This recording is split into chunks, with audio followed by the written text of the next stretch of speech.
बोलता हूँ अपने अंदर से जो गलत आवाज आती है उसका समाधान ही बोलता हूँ। तू इधर उधर की न बात कर, ये बता कारवां लुटा क्यों? मुझे राह जन से गरज नहीं, तेरी रहबरी का सवाल है। मंच पर बैठे सभी नेतागण और सभी आप लोग, आ गया, ज्यादा टाइम नहीं लूंगा, सिर्फ 2 मिनट को मेरी बात सुन लो।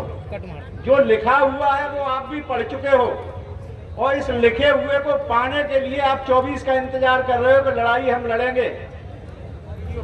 लेकिन मुझे ईमानदारी से ये बताओ कि आप में से कितने लोग हैं जो अपने भाई को भाई मानते हो?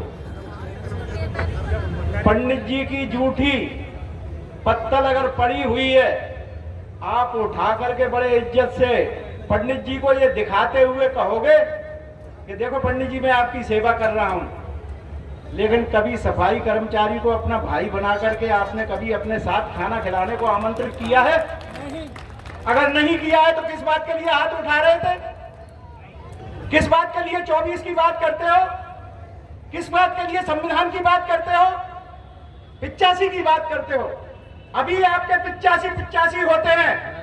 आज इस मंच से ये शपथ लो कि जिस ब्राह्मणवादी व्यवस्था ने सदियों से इस देश को जातियों में बांटकर गुलाम बनाने के लिए जो कुचक्र चलाए गए थे और उसमें जो जातियों के नाम पर एक दूसरे का अपमान करने के कुचक्र में जो हम स्वयं भी शामिल रहे हैं, हम ये शपथ लेते हैं कि आज के बाद अपने अंदर बैठे हुए किसी जातिवाद की बात को खत्म करेंगे और अपने भाई को कभी भी नीच अपने से नहीं मानेंगे, उसके साथ बैठ करके भाई भाई जैसा व्यवहार करेंगे। 24 का आंदोलन आपके कदमों में आ जाए। कोई ज्यादा इधर उधर की बात नहीं है। ये देश कभी देश बनेगा नहीं। मैं अभी आपको बताए दे रहा हूँ, चाहे कितने भी भाषण दे लेना, जब तक ब्राह्मण अपने जीन्स में जिंदा है, सुप्रीम कोर्ट का न्यायाधीश बनेगा तो भी वो ब्राह्मणवादी सोच को ही न्याय में देगा।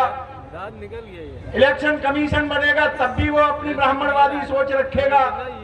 इसीलिए अंग्रेजों ने कहा था कि ब्राह्मण को इस देश का कभी न्यायाधीश मत बनने देना। और जब से इस देश में ब्राह्मणवादी व्यवस्था ने आजादी के बाद न्याय की व्यवस्था को अपने हाथ में लिया, यह देश और ज्यादा बर्बाद होता जा रहा है। आज अगर ये घृणा फैलाई जा रही है तो न्यायपालिका की सह पर फैलाई जा रही है, ये ध्यान रखो। न्यायपालिका के न्यायाधीश ही जजमेंट देते हैं कि अनुसूचित जाति अनटचेबिलिटी एक्ट को न्यूट्रलाइज कर दिया जाए और वही जज बाद में पारितोषिक पाते हैं, जबकि उनके अगेंस्ट में कोर्ट में केस जाना चाहिए था और उनसे रिजाइन मांगा जाना चाहिए था कि आपने संविधान की भावना के तहत गलत निर्णय दिया। मैं एक दिन एक न्यायाधीश की अभी स्पीच सुन रहा था। सुप्रीम कोर्ट का न्यायाधीश स्वयं अपने आप में कह रहा था कि अभी जो न्यायाधीश नियुक्त किए गए हैं, बहुत से ऐसे न्यायाधीश हैं जिन्होंने कभी अपने जीवन में अच्छा न्याय नहीं दिया है और उनको सुप्रीम कोर्ट का न्यायाधीश बनाया गया है। मैं कहता हूं कि मुझ पर केस चलाओ। उन जज साहब को भी मेरे साथ पकड़ लेना जिन्होंने ये कहा कि इन न्यायाधीशों ने अभी तक न्याय इस तरह का न्याय नहीं दिया है। इस देश में हम न्यायाधीशों की बात करते हैं, हमने कभी ये नहीं सोचा कि ये ब्राह्मणवादी व्यवस्था कितना बर्बाद हमको कर चुकी है।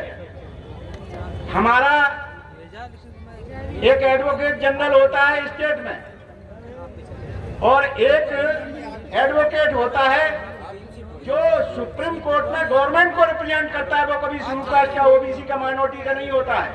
हम ये चाहते हैं कि इस मंच से ये भी मांग हो कि सुप्रीम कोर्ट का जब भी जो एडवोकेट जनरल उसे नहीं कहते हैं, उसका नाम दरअसल मेरे दिमाग से वो चला गया,